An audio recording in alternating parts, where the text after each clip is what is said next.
Buttons, right? Yeah. Let me know you ready. I'm good whenever you're ready. It ain't got to be perfect. Yeah. We run after perfection all the time.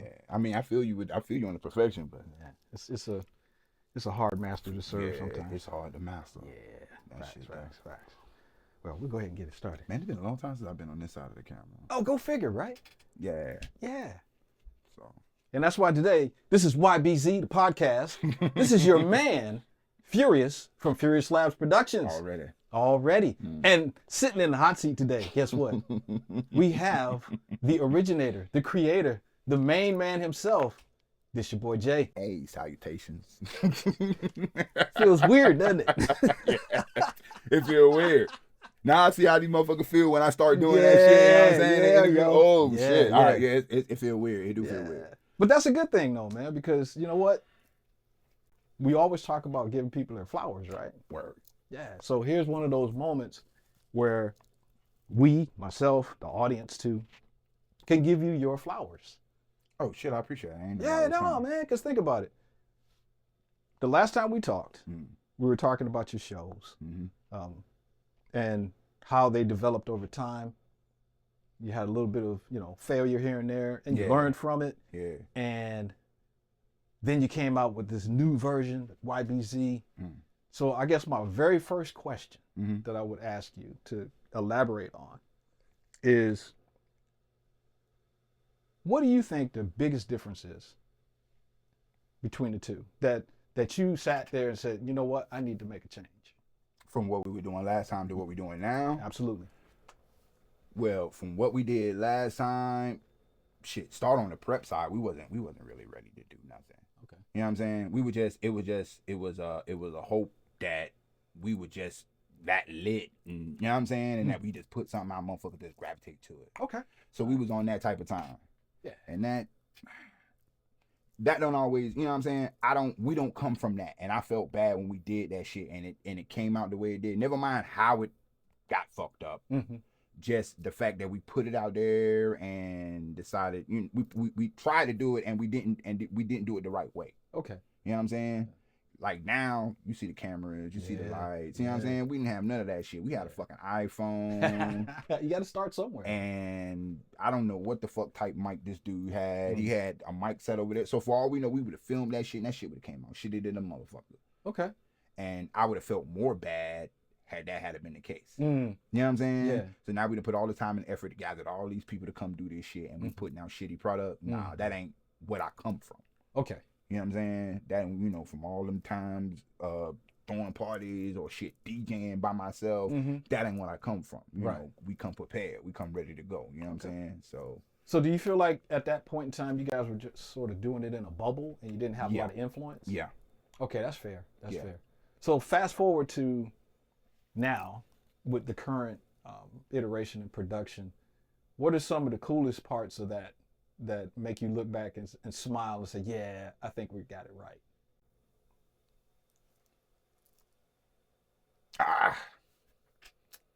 Shit. I don't know. Some of the coolest things. Yeah. You know what, man? For the longest time, and I think I talked to you about this or whatever, I wouldn't watch myself. Why is that? Because I thought that shit was like kind of being vain and, you know what I'm saying? Kind of being, what kind of dude is you to be looking at your fucking self?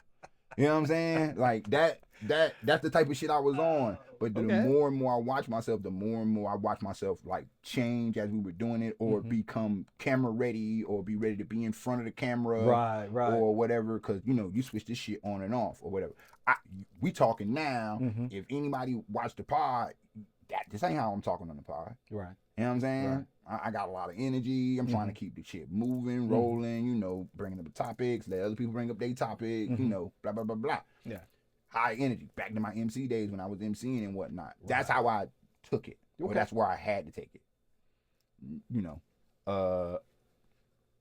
I think that's legit, man. That's the thing I see, because when we first did that first thing, man, I was stutter stepping and I couldn't, and I'm all over the place and I couldn't ask the question. And then we had got to one point where it had got to like some kind of conflict or whatever. Not conflict, but one of the girls had said some shit that kind of touched the nerve. And I could see it. I could feel it like waving over my face or whatever. Wow. Okay. So that's like mad, like not cool. Yeah. Especially if you hosting some shit. You're supposed to be the one, you know, even if it touch, you know, home, you got to be able to, you on camera. Yeah. You got to be You got to have the shields up. Yeah, you got to have your shields up. One, and then number two, if you don't have your shield, you got to have a way to, you know, kind of retort back, you know, say something else or say something to her. Or at least de-escalate. Right. So I wasn't prepared to do none of that shit, man, because I don't like people like that. So you know, that's so ironic that you say that. But I think at the end of the day, I think that's pretty cool though, because you're stepping out of your shell. Yeah. Purposeful. Every fucking time I do this shit. Yeah. Every fucking time I do this shit. So I get that, man. That's actually really cool. So staying with the current iteration again, who comes up with the topics, man? I do. Okay. So you sitting around in your daily life, drinking coffee and smoking whatever, and you're like, man, what I want to talk about today? Pretty much. That's how it goes? Pretty much. And then you go and pitch it? What I do is I depending on, so now we're kind of doing more interviews than we are doing actual pod. Yeah. So when we do a pod or whatever, just regular, just people sitting around talking or whatever, most of the stuff be off, you know, start your day, like you said. Yeah. I'm smoking a black, I'm drinking some coffee, I'm scrolling. I'll see something that looks interesting, but I gotta keep it kind of relevant to here. Okay, yeah, and I would imagine that's pretty tough. Right, it is tough, and that's why the subjects come few and far in between, because you can't, everything don't translate to Okinawa. And I'm saying, well, not just Okinawa, Japan in general. Everything don't translate to here. Why do you think that though? I'm curious. One is because, okay, so you got the people that watch or whatever, it's a large demographic of people that watch, right?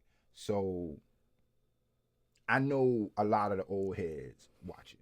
You know what I'm saying? A lot of the throwbacks or whatever that used to be out here. Shout out to the OGs, you feel me? Facts. You know what I'm saying? So I know a lot of them watch it. So I keep them in mind on this end. Okay. But then I know some of the young cats watch it. Right. You know what I'm saying? Yeah. You know, on this end. Then I know some Japanese people watch it. Right. You know what I'm saying? Right. So I gotta keep it in these three lanes all the time. Right. So that's why we can't just put out just anything. We were going through a phase where we were talking about a bunch of, like, you know, hood topics or whatever.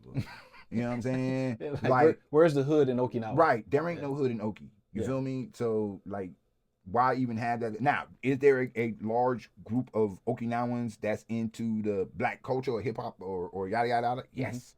Yes. Where would I find them at? Like everywhere. Like, give me an example. Shit, go in your barber, go to one of these barber shops. Have you noticed all these barber shops popping up all over the place, man? I have, actually, along with tattoo parlors. Yeah. Go up, fall off from one of them motherfuckers. Yeah. You might find, you know what I'm saying, barber shops, tattoo places, shit. Any other third place, and not how the clothing stores or whatever, you know what I'm saying? I've seen a lot of that too.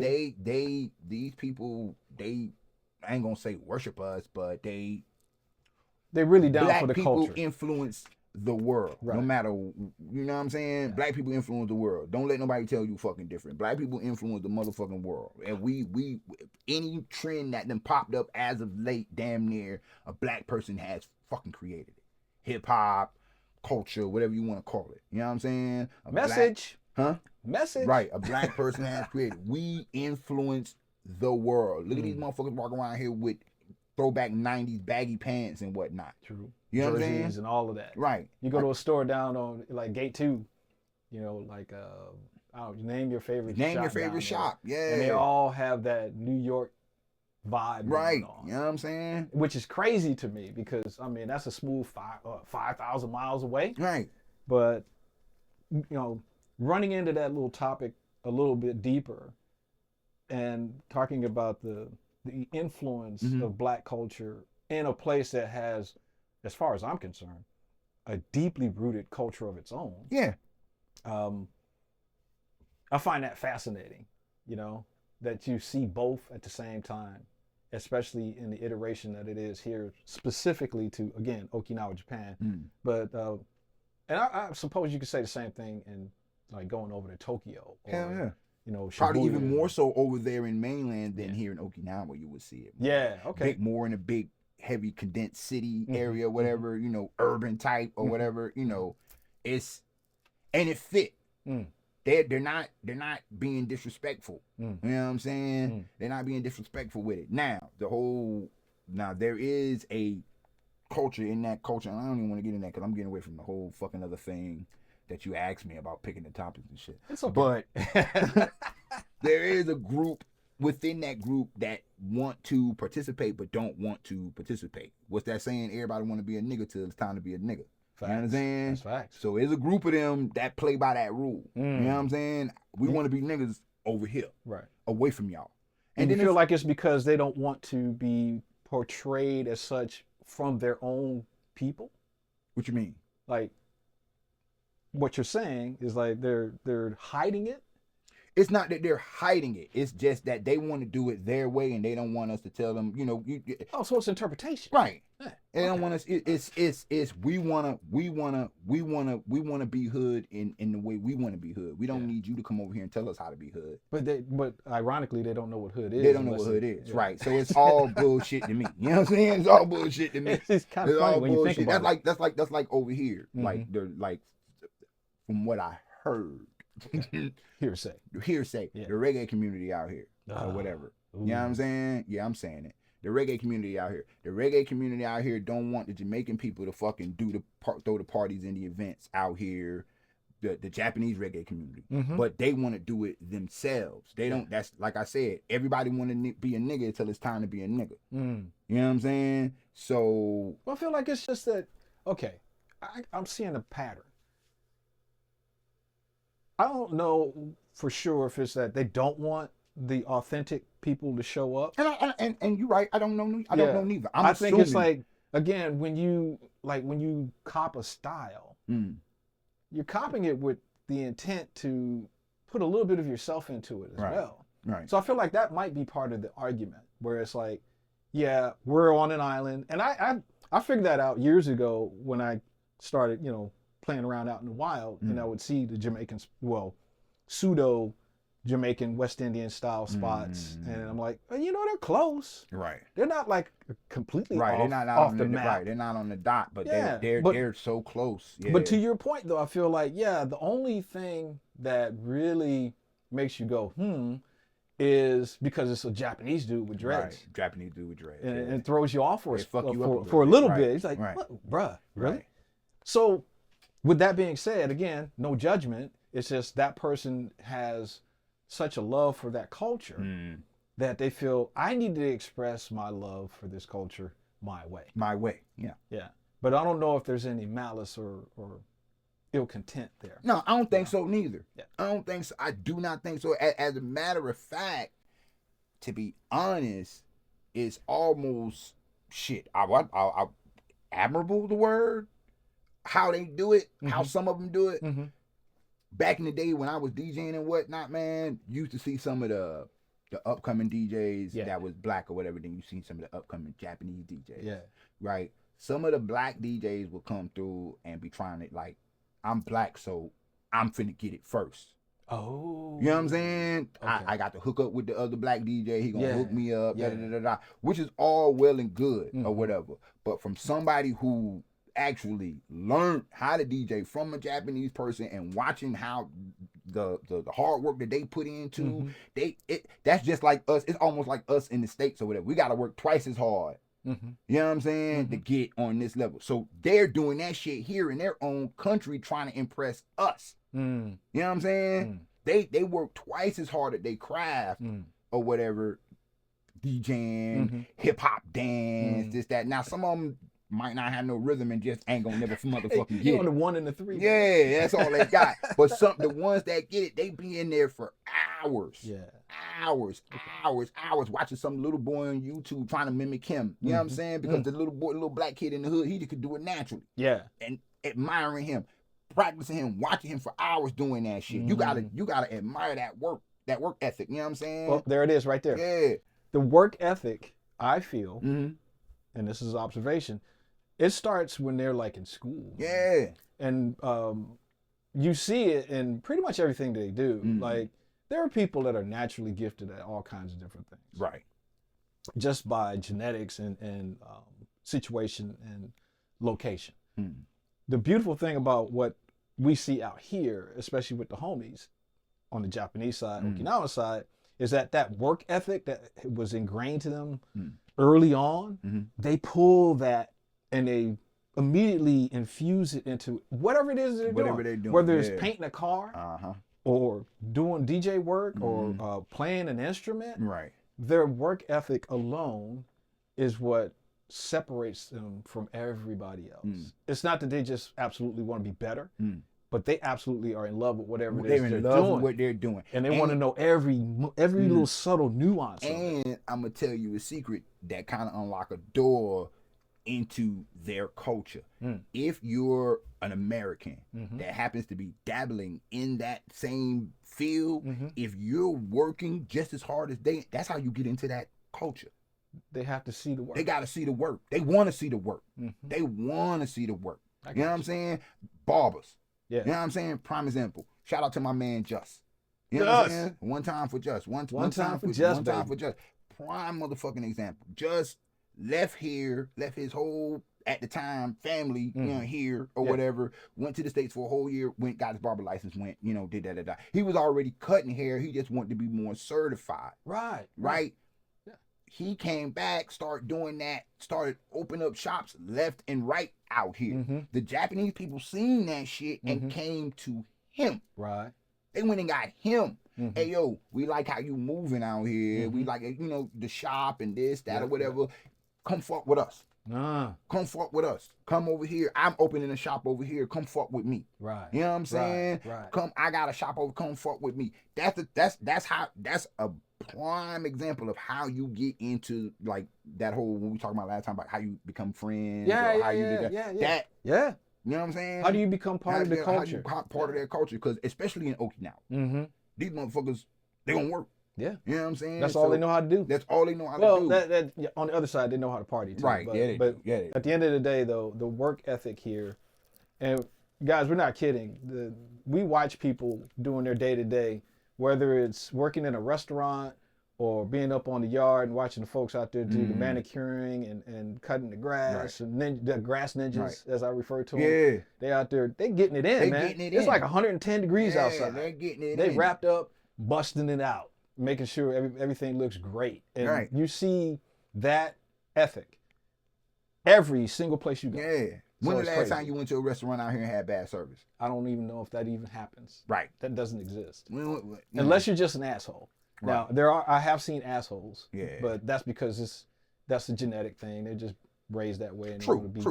Yeah, but, you have your onesies and twosies. Yeah. You know what I'm saying? But typically, but the food presentation always be as best as they can get it. I'm gonna say that. I ain't gonna say top notch. Man, but it looks like the picture. Damn near. Shit. Sometimes, you know what I'm saying? Depending on where you eat at. And it's funny because so we'll talk about restaurants for a really cool example. Like one of my favorite places to go is American Village. I don't know how you feel about the place, but I've always been impressed with the amount of things that they have there.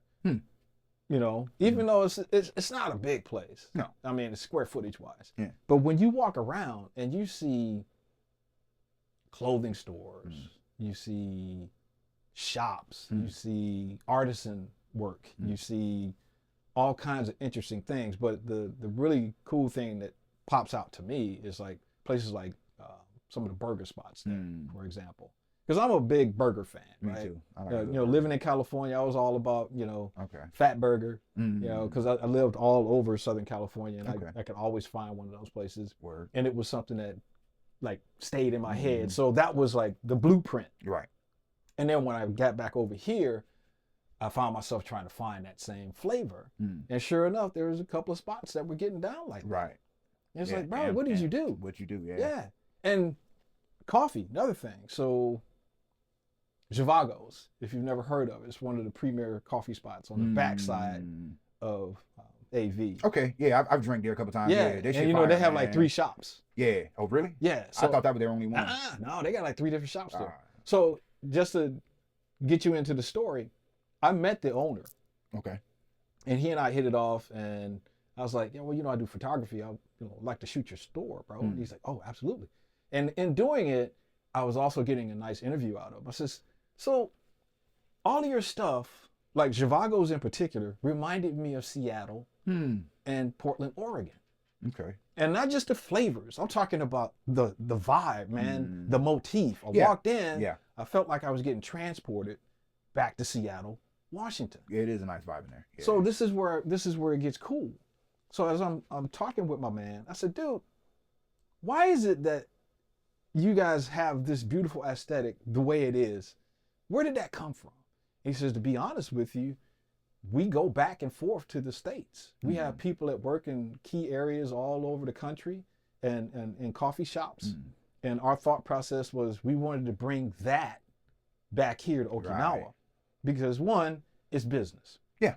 It's good. It's big business. Everybody loves to drink coffee and and have a really good view of the sunset. So that's what makes this place so fabulous. But that's what he was talking about. He's like, yeah, I send my guys every 6 months. Right.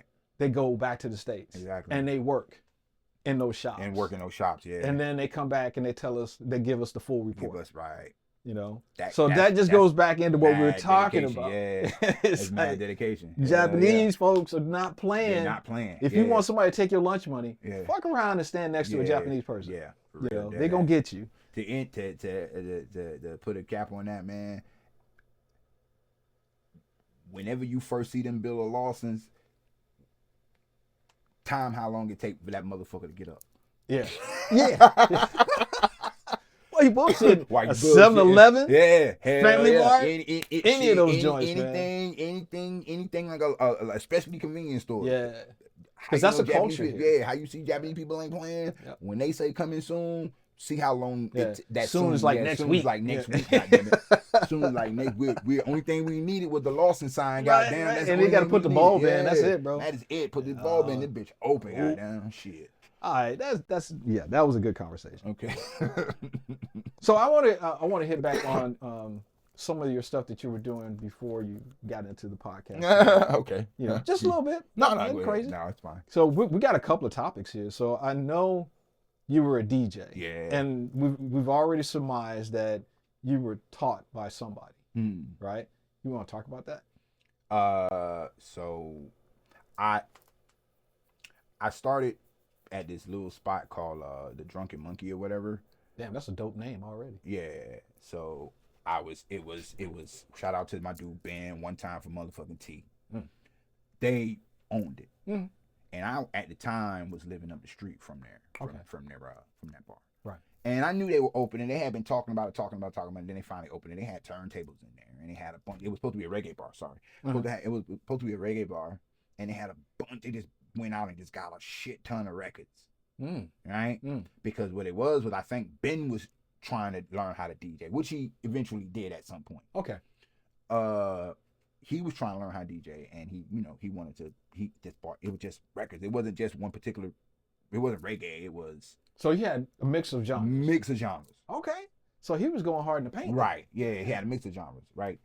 And so I used to visit there a lot, and I'd be back there like fucking around. I cut to flashback, Florida. Okay. Right. So me and this white boy I grew up with. I don't know, white boy, Cuban, half and half. He was half Cuban, half white. Me and this half Cuban dude. Yeah. I grew up with once named Frankie. One time for Frank or whatever. Frankie. He fucking had turntables. And that's when I first started fucking with turntables. Okay. This is like we was like 15, 16 and shit. Oh. And at the time, because I'm from Florida or whatnot, at the time Jam Pony was fucking on fire. Anybody from Florida, you know what I'm saying, past, present, especially my age or whatever, y'all know who Jam Pony is. Jam Pony mixtapes, We wanted to do that. Okay. We wanted to do that. And I think he wanted to make a tape for his old lady at the time or whatever. And so that's what kind of fueled it. Yeah. So he went out, bought turntables, bought a mixer, you know what I'm saying? Bought everything, got a bunch of records, and we was in there fucking around and pretty much, you know, play the record, MC over the record. Check. Is what Jam Pony mostly does. They're not mixing in anything like that. They play the record goes play one time. You know what I'm saying? So this was a classic version of hip hop. Yeah. This was like the 90s, like mid 90s. Oh, that was, so to me, the 90s was the golden. Golden, yeah. So, but Jam Pony had been around for a minute. Okay. So, way before we started even thinking about being alive or whatever, Jam Pony was around. You know what I'm saying? Bet. Anywho, so that's where that me fucking with turntables came from. Okay, gotcha. Back to the Drunken Monkey, I'm fucking around back there. You know, I used to just fuck around back there. Mm-hmm. I never got a chance to actually play with turntables again since then. Wow. I never thought I would, you know, be in front of some turntables again. He was like, go ahead, you know, knock yourself out. Okay. And that's how that shit started. Mm-hmm. So I considered myself at the time a big music head, and I listened to a lot of music, you know, so I'm like, I know, you know, this. So I would be in there making motherfuckers' ears bleed for like 2-3 hours and shit. You know what I'm saying? Because I couldn't do a goddamn thing. Were you kind of all over the place with it? Yeah, so we talking about a throwback, turntable, needle, you know what I'm saying? Like where you really need to know what you were doing. Yeah, fuck around and fuck some shit up. Yeah. You know what I'm saying? Right. I done think I done replaced some of the man's records. I think I done replaced a needle or two, because I done fucked that man shit up like 2 or 3 times over. Or at least you replaced it. So yeah, you know what I'm saying? Or I think I did. I don't know. My bad if I didn't, man. But anyway, so go ahead, man. So anywho, so I don't know what drove me towards reggae, but I found it to be easier to start with. Okay. Or whatever. All right. And so I started doing reggae or whatever. And at the time, like, so fuck man, I always fuck the place name up, man. But over there in Chatham, I think not Hamby, but like near Snobby or whatever. Right. What's the place? Blue Beats? Blue Beats? Yeah. It's a record store. Oh man, you're going way back, bro. Yeah. So that's where I used to get my records from. Okay. And at the time, they had like the little rhythm joints had started coming out. Yeah. Or whatever. Yeah. And so they had every song with the same rhythm. Mm-hmm. So I thought that was easier to start with. Well, yeah, because you can train your ear. Right. Let me start mixing these two. It was the same. It was a different artist all the time, but it was just the same. But the RPM was pretty much the same. Pretty much the same. Yeah. It's actually the very same, just the same beat. Right. Over and over and over. Gotcha. For those who don't know, when I'm saying rhythm or whatever, I'm saying, you know, rhythm or whatever, I'm saying the same beat. Okay. They saying the same beat. But just a different artist. But different artists. Beanie Man would be one song, and then what? Peter Tosh on the right, you know what I'm saying? You know, so I would, you know, start with that, and I would buy a bunch of them, take them back to the Drunken Monkey, and just be in there trying to catch the beat and whatever. So then that took like a couple months, right? So I decided I'm going to stay in. So I started picking up other, you know, records from Blue Beats or whatever, other records, just reggae, purely reggae at the time. Right, I wasn't ready for hip hop yet. There was just too much chaos in hip hop. It's just a little bit more math involved. Right, that was it. Yeah, but I wasn't ready to compute none of that shit. I'm ready to go right now. Right. Gotcha. So, what I did was I asked the boy Rudy. One time for Rudy, baby. He had Dragons popping on Thursday night, reggae night. I asked Rudy to give me a shot. Yeah. Right. So I'm in there like just trying to train myself. Come around for the time to go do the shit. Yeah. I ain't pull up. Oh. Why not? I was shook like a motherfucker, man. Oh, come on, nigga. I was shook like a motherfucker, man. I was shook like a motherfucker, bro. I was shook like a motherfucker, man. I was shook like a motherfucker. My fear was getting booed. My fear was, yo, you gotta get off the table. My fear, because I didn't, you know, what if I played this wrong? You know what I'm saying? But you had been practicing though, right? Right. And you felt comfortable. I thought I was good in the bar. Yeah. But did any of your homies actually like give you any kind of critiques? Well, see, okay, so because before they even got to that part, I had got with all my niggas at the time, 1D Mac, One Just, shit. I don't want to name drop, but I gotta keep it a buck. Fucking AK, you know what I'm saying? For those who don't know, A-Witch, you know what I'm saying? Do your math. Yeah. We had all started throwing parties out here. Okay. And we threw one of our first parties at the Drunken Monkey. You know what I'm saying? And I was, I guess, good enough to play at that party, and that we, hey yo, we had motherfuckers hanging out the goddamn door in that bitch. That shit was. That's when you know it's real. That shit was deep. That's shit when you know it's real. Deep. Motherfuckers couldn't get in. It was dripping out the door. Wow. 5-0 cat to come through. You know what I'm saying? The boys came through a couple times on the noise ordinance shit. Yeah, man. That's how that shit was lit. Right? Yes, lit. Right? So I figured I did that. Yeah. Go do that. Yeah. Okay, so what happened? Come on. What it was, so I had started changing over to CDs. DDJ 2000. Right. Okay, I got was you. over the CDs and shit, right? Yeah. So what it was, and that's what it made me more nervous because I'm like, fuck, so I didn't have enough time to burn enough CDs because at the time, shit, I'm going to a goddamn fucking what's the internet cafe? Yeah. That's how I was burning all my fucking discs because I didn't have no computer, bro. Wow. I didn't have no computer. Damn. You know what I'm saying? Yeah. That's hustle. You feel me? That's guerrilla style. Guerrilla style, you know what I'm saying? I'm burning all my CDs at this internet cafe or whatever, and I didn't burn enough music at the time, and I wasn't ready. I wasn't even ready for a whole hour set. I was just getting ready to ask you that. What was the average set time? I could have gave you like an easy 15, maybe 30 minutes. Right. But just in case Rudy wanted me to keep going, I ain't have a whole hour, 2 hours. I have a whole set to go. You know what I'm saying? Yeah, man. And that shit made me fucking nervous or whatever. It's shit. Part of the reason that started this shit right here, my grace. Oh shit! It's part of the reason that started this shit right here. That goddamn fucking microphone. The fucking grays. We know you got gray hair, bro. Yeah, gray hair. You know what I'm saying? That's how that shit fucking started, man. Fucking being nervous about that shit, right? Yeah. So he cussed me out, rightfully so. Like a week later, because I was trying to duck him. You know what I'm saying? Like a little bitch. Yeah. So he found me, cussed me out properly. You know what I'm saying? I earned it. I earned that cussing out.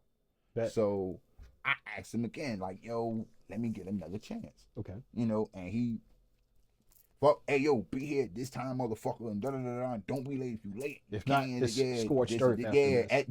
Don't even fuck with me no more if you don't pull up. Yeah. You know what I'm saying? That part. Right? I pulled up. Okay. And I think I said this on one of the pods. I think the very first song I played was by Capleton, and I played Jaja City, and motherfuckers went to bam, bam, bam, bam, smashing that motherfucker, smashing the tables and shit, and that shit brought tears to my eyes. Like I literally influence, baby. I literally cried, bro. No. I cried tears. I didn't change the song because I was too busy fucking crying. Yeah. I let the song play longer than it was supposed to because I was too busy up there, not bootleg, but you just tears of joy, man. Right? Yeah. I had the next song queued up. I just, Yeah. So was there a particular reason why you had that particular track queued up, ready to go? Because I enjoyed that song. Okay. I enjoyed that song, and I knew every time when we be like at the reggae parties or whatnot or whatever, and when that song came on, that's what I do. You know what I'm saying? Yeah. I'm leading with this. Right. At the time, that song, when I heard that song in the club or whatever, especially if it was like a sound or a DJ I really like, and I bam, bam, bam. Gotta get them going. Yeah. So you're paying attention to the culture. Right. You know what I'm saying? So I was like, fuck. So I said that was the first time I'm playing. The moment I let that motherfucker go, man, motherfucking Big Rudy, one time for Big Rudy, goddamn Blade. Them motherfuckers. Yeah, Blade. Yeah, because we was in Dragons and shit. Yeah. Blade, them motherfuckers. Bam, bam, bam, bam, bam, bam, boom, boom, boom. They was in that bitch going crazy. And it was a lot of people in there too. Yeah. So the moment they did that, everybody fucking lit up in that bitch, and I was gone. You know what I'm saying? And that's how I started DJing. Okay. Yeah. Bro, you're a cultural phenomenon from the sound of it. Shit. Hey, I ain't gonna hold you, bro. I ain't gonna hold you. Immediately after that, I was fucking everywhere. That's why. So what were some of the other places you spun at? Shit. I spun at Utopia. Oof. For those who don't know, Utopia is that's a badass spot. Yeah. I spun at Utopia. I spun at B Green. Can we talk about B Greens for a second? Yeah. That was probably one of the most fascinating places on the entire planet. Yes, it was. B Green. And I don't know what it is now, man. It's like that's why I was about to say I hate what it is now, and only because.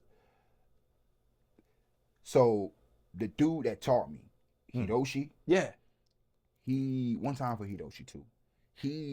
was not only a good DJ, but he was like a good, like, he had a good, like, ear for, like, speakers and shit, because they built all of that shit. Yeah. They built all that shit from hand. Speakers and shit. I watched them build. And they had a dope-ass system. Right. I watched them build them towers and shit or whatever. And compared to what the current spot that's in there now, because there's another club there now, the sound system, like, if they had that sound system, then I would probably go to that club. Right. You know what I'm saying? Because that place was a vibe. Yes. All by itself. Yes. It was a vibe. Yes. So just like slums. Yes. Yeah. So that I know, we're getting nostalgic. I did that on purpose too. B Greens, man. B Greens was my Okinawa education, bro. B Greens was my Okinawa education. Everything I know about Okinawa, I learned off in B Greens. Yeah. All the staff. One Stomu, you know what I'm saying? Yeah. Shit, all of the goddamn security, if you were security, you ever worked at B Greens. Shit, I was security at one point. That's how I got started working in the club down there. Right. I did security. Yes, I did security. I was knocking niggas out. It's the small ones that you got to worry about. Shit, they never seen it coming, bro. The stories I could tell about that. Yeah.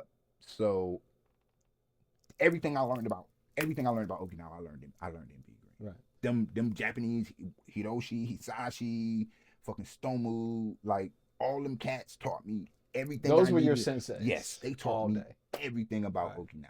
Every motherfucking thing. And I'm talking about everything. Anything good to anything bad. I'm talking about whatever bad you think you know. They know something way worse. They showed me something way worse. Oh, way motherfucking worse. I had adventures like that too. But not as a DJ, but as just doing the producing and engineering stuff. Yeah. That's deep. The thing that used to crack me up about B Greens, the Aomori water coolers. Yes. Bro, I used to watch people just get skied. Yeah, fucked up. Yeah. Get skied. Yeah, drinking that. Because here's the thing about Aomori. Aomori looks like water. When you walk up on it, you think, oh man, I'm going to get this cooler and get me some water real quick. No.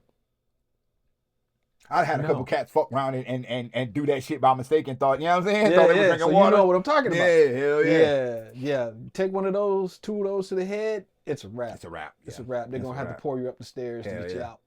But one time for the water coolers at freaking B Greens, rather. B Green, you know what I'm saying? For real. Taking motherfuckers out one at a time. and with rapidity. Yeah, there goes another one. There goes another one. Yeah. And you can just imagine the females that were drinking that shit heavy like that. Like, them was some pros. For real. You know what I'm saying? So, what does that they tell you when you first come here as an American?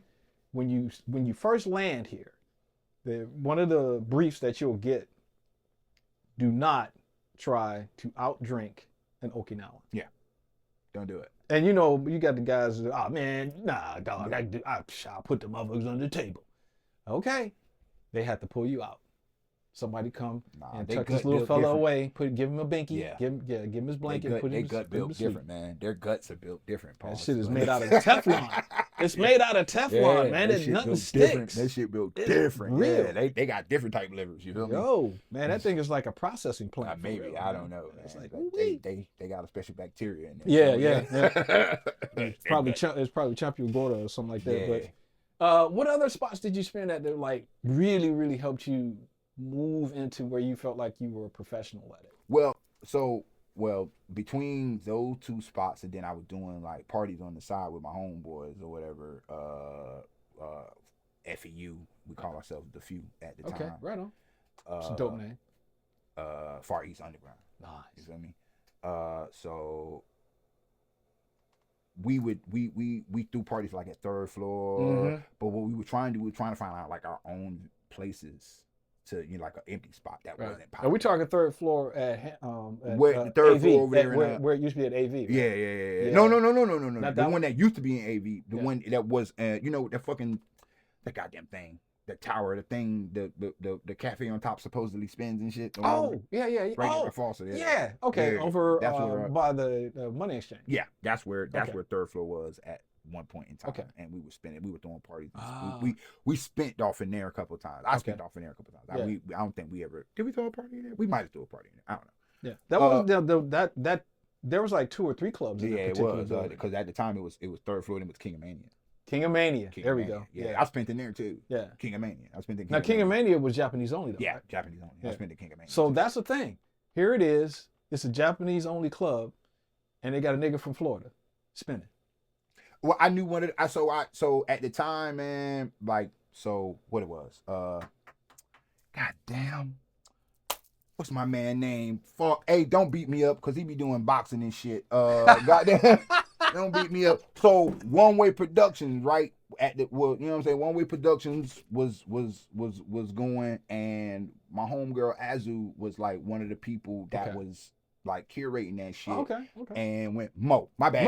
Mo, don't fuck me up, Mo. God damn. You talking about Mo? Yeah, Mo, yeah, One Way Mo, yeah, oh my rapper God. Mo, don't fuck me up, bro. Yeah, don't hurt him, bro. Don't hurt him. So Mo was throwing parties. They were doing parties because they were throwing parties for their artists so they can get they like singles and shit out. And Azu was the one that was fucking curating that shit. One time for Azu, you feel me? And she, you know, me and her was tight. You know what I'm saying? Me and her was fucking. That's like sis. You know what I'm saying? Bet. And she knew I was DJing, and all she had to do was ring. Hey, so we doing this party. You want to come through? You want to open up? You know, to kill the in between space. Shit, fuck it. All right, cool. You know, get you a little something. Come in. You know, get to be at this Japanese party, which fucking got lit at a certain point. Cause when Modem got up, that shit got. Oh, I remember. You know what I'm saying? Yeah, I remember. So I'm like, fuck it, yeah.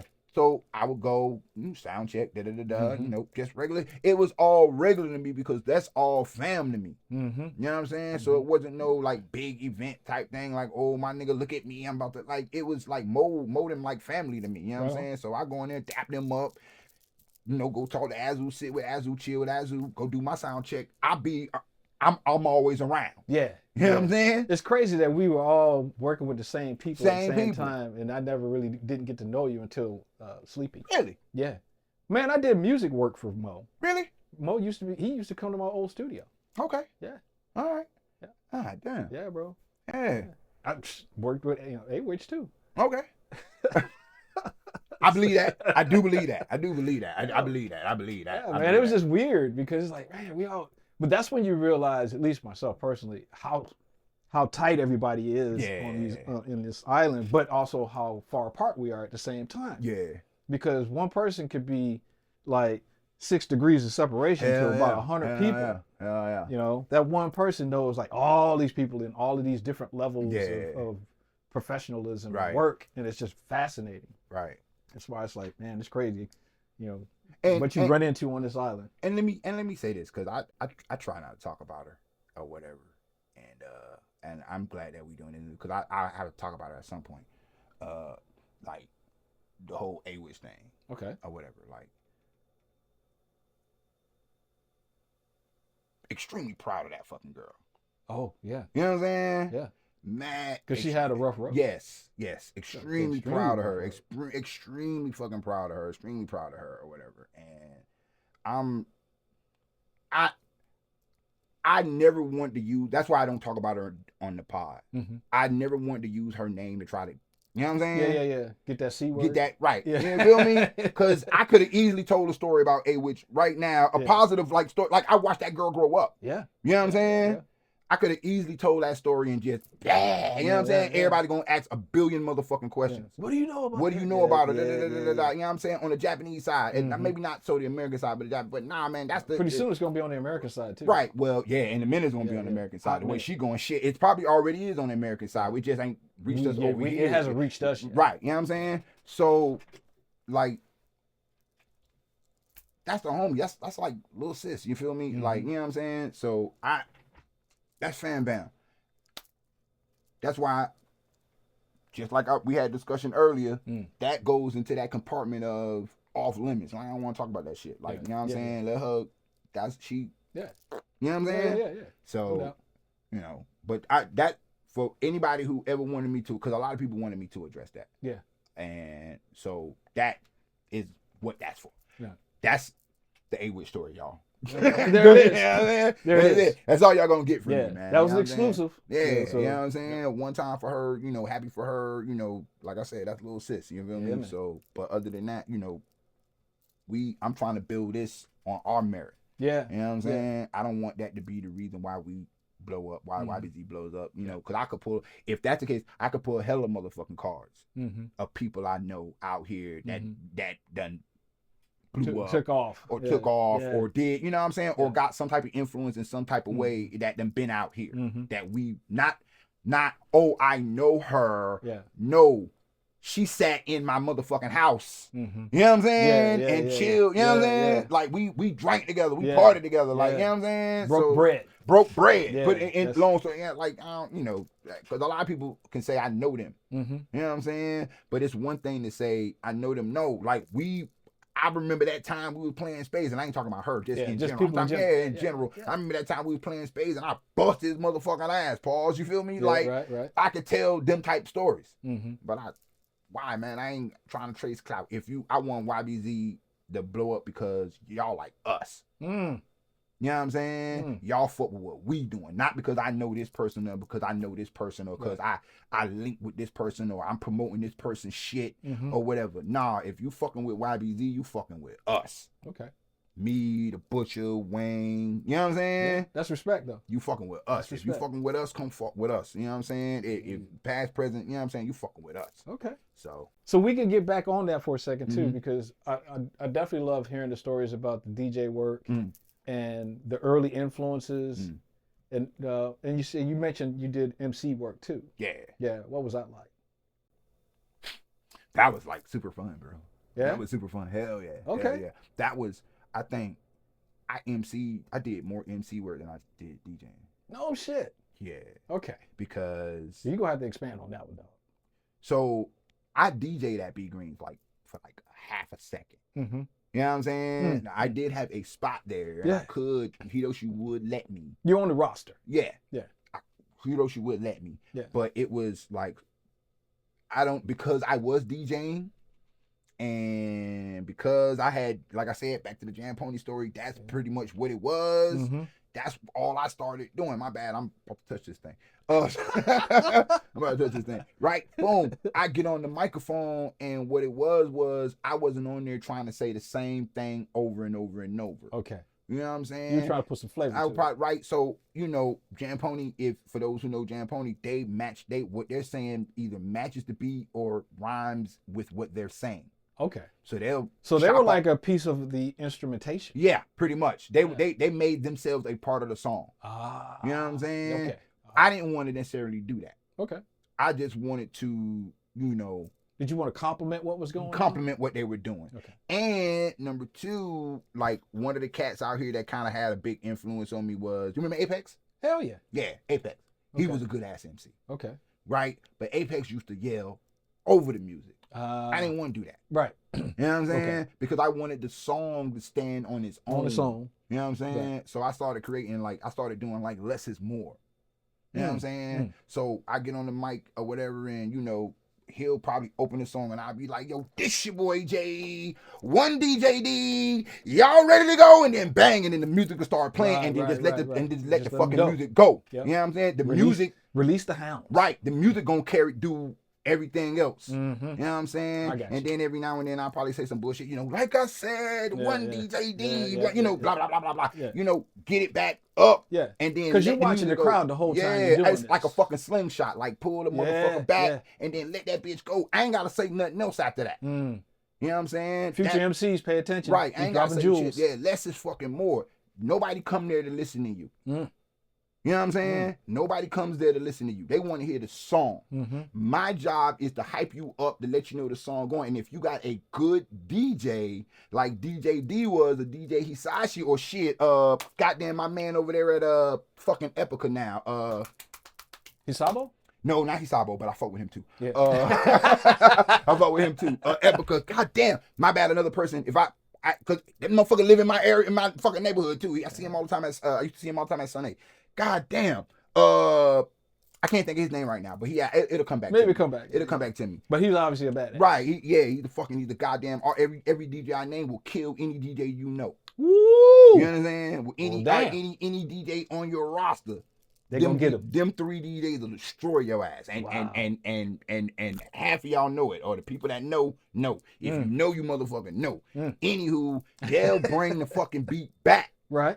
So I'll go through my spiel, yo, this your boy Jay, I got one DJ D, and then he'll let the song go, and then I'll say some shit like I said, and then when I fucking put the music back up, it'll be right back at the beginning again. Oh, so you guys had a great time.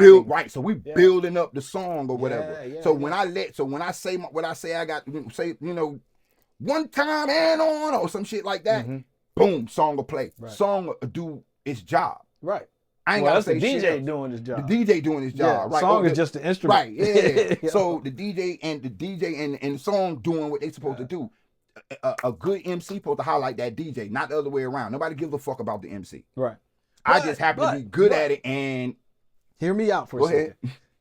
You are talking about something that when we talk about hip hop culture and the days of Kool Herc and all those cats up in New York, the whole point of the MC was to help move the crowd. Yeah. Right. And you're the barometer on how the temperature is going with the music, with the people. So your minimalistic approach, I feel like that's probably one of the better approaches as opposed to being like somebody else where you're constantly just all over the place with it, and it's a distraction. But the way you're describing it, it's more of, again, a cohesion between the music, the DJ, you, and the crowd. Right. That's a pretty accurate description. Yeah. The best example of that, go to any reggae fucking party, and that's how most selectors and, you know what I'm saying? Ooh, he even said selector. More selectors and more DJs or whatever, that's how they fucking get down. Yeah. The selector know the next song, the MC know the next song the selector gonna play. Okay. You know what I'm saying? Right. He know the next song. So he gonna say whatever he's gotta say before he drops to that next song. Right. Because you guys are in unison now. Right. You're supposed to be in unison with your DJ. Yeah. 1, 2, if the MC also helps patch them holes, because sometimes it's holes, or it's off beat, or something. Yeah. So let's say I'm going from this song that's going this fast. You know what I'm saying? Yeah, we're like 105. How do I get down to 85? You know what I'm saying? But not right now. If you want to slow it down, that's where the MC come in at. Right. He come in and help him. You know what I'm saying? But again, I don't want to hear, yo, blah, blah, blah, blah, blah, blah, blah. No, nobody gives a fuck about that shit. We about to go to the next song. Get everybody hyped so you can go to the next song. Pause, mix, break. Right. Thank you. Thank you. That. Yeah, you know what I'm saying? Right? So, but I guess now we in this culture. Yeah. You know what I'm saying? Everybody, if I got a mic in my hand, I'm the star. Or, never mind who's spinning the records or this, that. Yeah. That's why I could never MC ever again. Oh, wow. Because I feel like there's a loss there though. I mean, it is what it is. Yeah. But you know what? That's just the way it moved now. You know what I'm saying? Yeah, well, we can attribute it to evolution. Right. But every once in a while, nostalgically speaking, people like going back to particular styles. And when they do, I'll be there. And when they do, I'll be there. Shit. Say less. You know what I'm saying? Say less. If everybody say, yo, would you ever MC? Would you ever fucking, you know what I'm saying? Again, if it's the right situation, hell yeah, I'll pull up. All right. Too easy. Especially on the MC tip. If it's the right situation and I know what it is, and I know what it is or whatever, then yeah, shit, we can. I'll pull up. I'll get on the mic real quick. You know what I'm saying? That's what's up. Yeah. Well, I feel like, man, there's so many other topics that I would definitely want to explore, but I know, we're always on a bit of a time crunch. Yeah. Shit. Is there anything that you want to talk about or say to the audience right now, other than thank you for the support? Is there anything else that you'd want to like share with them? Hey.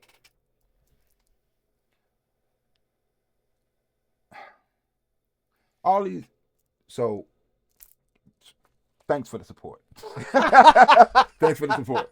That's one. Right? Thanks for the support. That's one. Okay. But nah, man, okay, check it. So I see all the podcasts out here now, and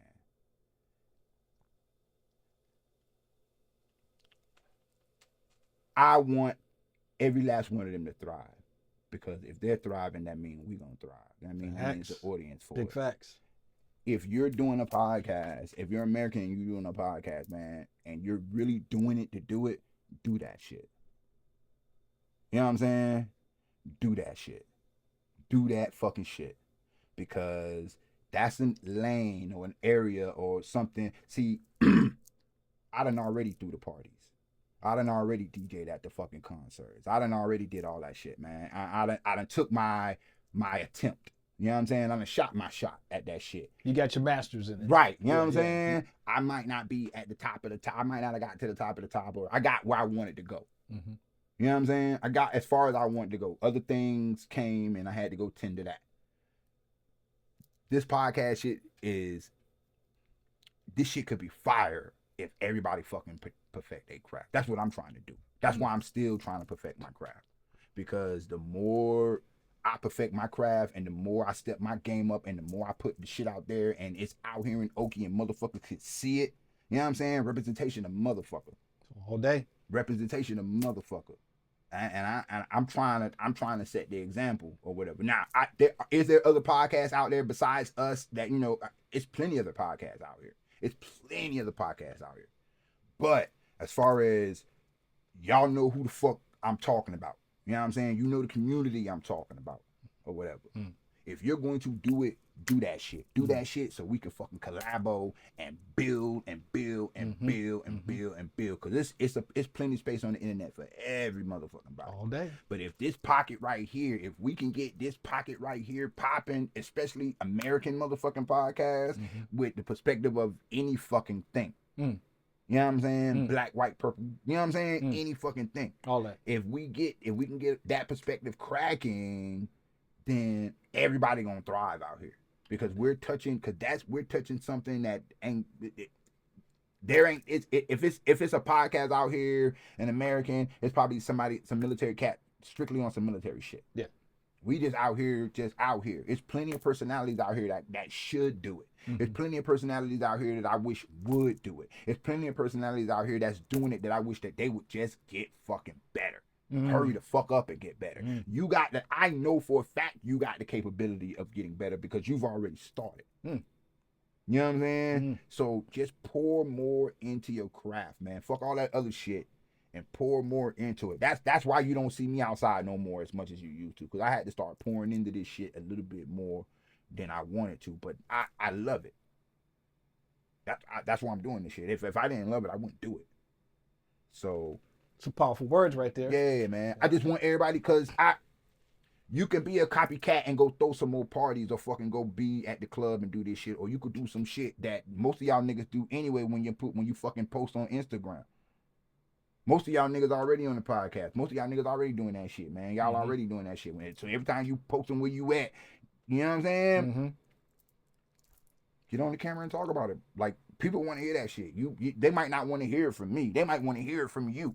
Yeah. You know what I'm saying? Specific to their demographic. Right. You know what I'm saying? They might want to hear from you. So pour into the craft, man. That's all. Because the more you pour into the craft, and I'm always here, any podcast that want to leg up or want to fucking get some knowledge or want to fucking jump on, you know what I'm saying, to the on the cameras or whatever, anything editing, anything this that, like, holler back. Like, we here, YBZ is here. Like, we're full production. Like, we got like shit popping. You got any ideas, anything other than podcasts you want to do, get at us. We got the cameras for it.